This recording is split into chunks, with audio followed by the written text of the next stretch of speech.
Je suis plus connu comme homme politique que comme médecin, c'est vrai. Parce que les hommes politiques, on les connaît plus facilement. Le président Émile Derlin Zissou est incontestablement l'une des figures de proue de la politique béninoise. Né le 23 mars 1918 à Ouida, d'un père instituteur, Émile Derlin Zissou a fait ses études à l'école normale William Ponty au Sénégal, avant d'entrer dans la faculté de médecine à Dakar où il obtient son doctorat. Le jeune médecin a exercé pendant plusieurs années en Côte d'Ivoire et au Dahomey. Il entre en politique au début des années 50.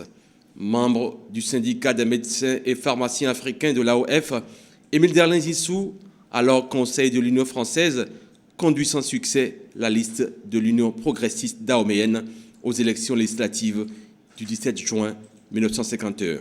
Élu l'année suivante au Conseil général du Dahomey, il accède ensuite à la vice-présidence de l'Assemblée de l'Union française.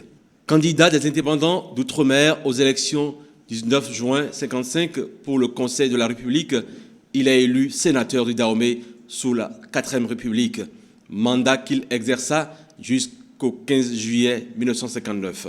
À son arrivée à la Haute Assemblée, Émile Derlin Zissou se voit désigné aux fonctions de secrétaire général du groupe parlementaire des indépendants d'outre-mer qui fusionne en 1956 avec le Rassemblement démocratique africain. En effet, les questions d'outre-mer retiennent principalement son attention. Ainsi, le 8 novembre 1955, il propose un amendement au projet de loi relatif au renouvellement de l'Assemblée nationale afin d'étendre le collège unique à l'Assemblée des territoires. Au Bénin, il fut très actif dès l'indépendance du Dahomey le 1er août 1960. Et déjà, en 1963, il fut nommé ministre des Affaires étrangères. Ensuite, à la faveur d'un coup d'État commandité et exécuté par les militaires, dont il n'était nullement mêlé, le docteur Émile Derlin Zissou devient président du Dahomey le 17 juillet 1968. Il est renversé 17 mois plus tard par un putsch en décembre 1969 et devient l'un des principaux opposants au régime du général Mathieu Kérékou de 1974 à 1990. Le 16 janvier 1977, une tentative de coup d'État dirigée par le mercenaire français Gilbert Bourgeot, alias Bob Denard, échoue. Émile Derlin Zissou a été accusé d'être mêlé à l'opération qui visait à renverser le régime marxiste-léniniste de Mathieu Kérékou.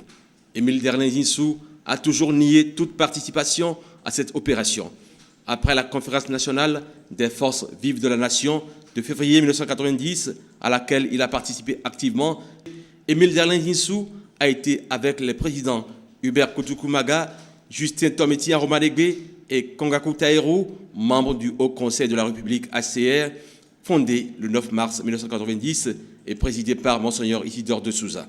Il a été aussi, après avoir participé à la fondation de l'Union africaine UA à Lomé le 12 juillet 2000, vice-président du Haut Conseil de la francophonie.